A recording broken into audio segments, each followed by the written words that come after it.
status. Well, you have a lot of injured players, obviously. Yeah.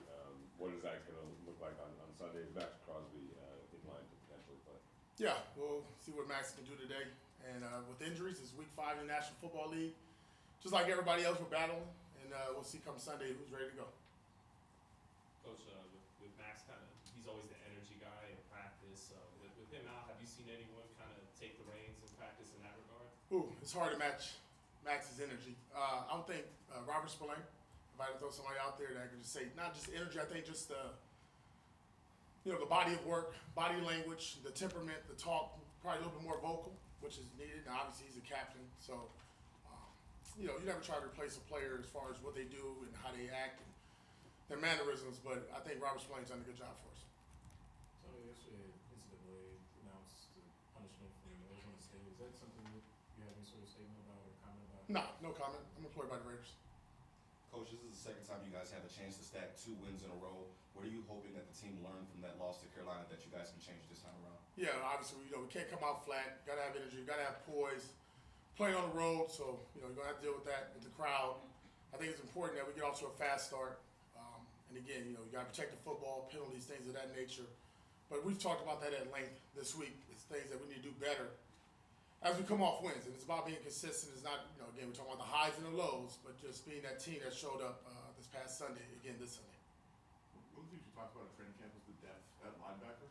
I guess that's been tested a little bit here once again this week too with Luke. Do you expect to see more of Tommy Eichenberg, and what has he shown you there? Yeah, I think the last 2 weeks, I believe Tommy's got a lot more reps there, along with Bernie as well. Both gentlemen, with Luke being out, and he'll be out for this game, Tommy will start. And I think Tommy's coming along. He got off to a great start in OTAs and then, training camp, and then we had a little, hiccup there with the injury, but he's bounced back really strong, and we feel really good. He's a good complement to Luke. To Robert Spillane. He's really good for our defense. Smart kid. He's hard-nosed, so we'll go out there. He'll make some rookie mistakes, but he does play 100 miles per hour. With that being said, would you consider that kind of like linebacker spot more of a by committee with him, Bernie, and Gainer, or you trying to have somebody just kind of man up and take the spot for this game? Well, I think it's situational. I think that'll change. If you kind of follow last week's game, situational football will show with those other 2 linebackers. But I don't see Spill ever coming out. Hopefully that never happens. But with different packages, different situations, you'll see different personnel groupings.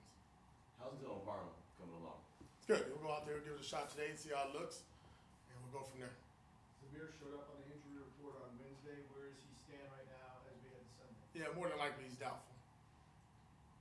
Antonio, I don't know if teams, after Brock had that big game, if teams maybe sort of defending him a little bit differently or focusing him on a little bit differently. What's the key to maybe getting him back on track so that he's more involved? Yeah, I think, first play of the game last week, he did. Obviously didn't go our way. We dropped the ball on that one. But I think just finding different ways to give him the ball, moving around. I think you've seen that with us now at fullback, tight end, the F position, maybe split out there, wide receiver, just moving him around. He's a weapon, right? I know he's a tight end, but he's a weapon. And wherever we can to get him the ball and create the matchups we want, that's better for us.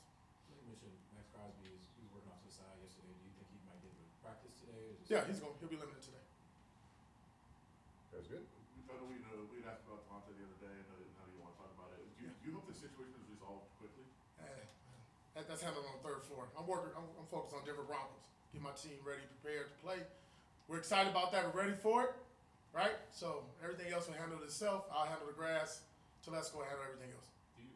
I know you got Coach Marvin Lewis obviously with you too, but do you stay in touch with Tom Coughlin throughout the season too, just to pick his brain? Yeah, that's my alarm clock at 4:30 every morning. He still hasn't remembered that we're on West Coast time. So, no, it's Tom. Tom Coughlin's obviously heavily involved in things with me throughout the week, and we talk about it. In any situation that comes up, I can bounce things off of him. He's a resource. Good. Thank you, guys. Thank you.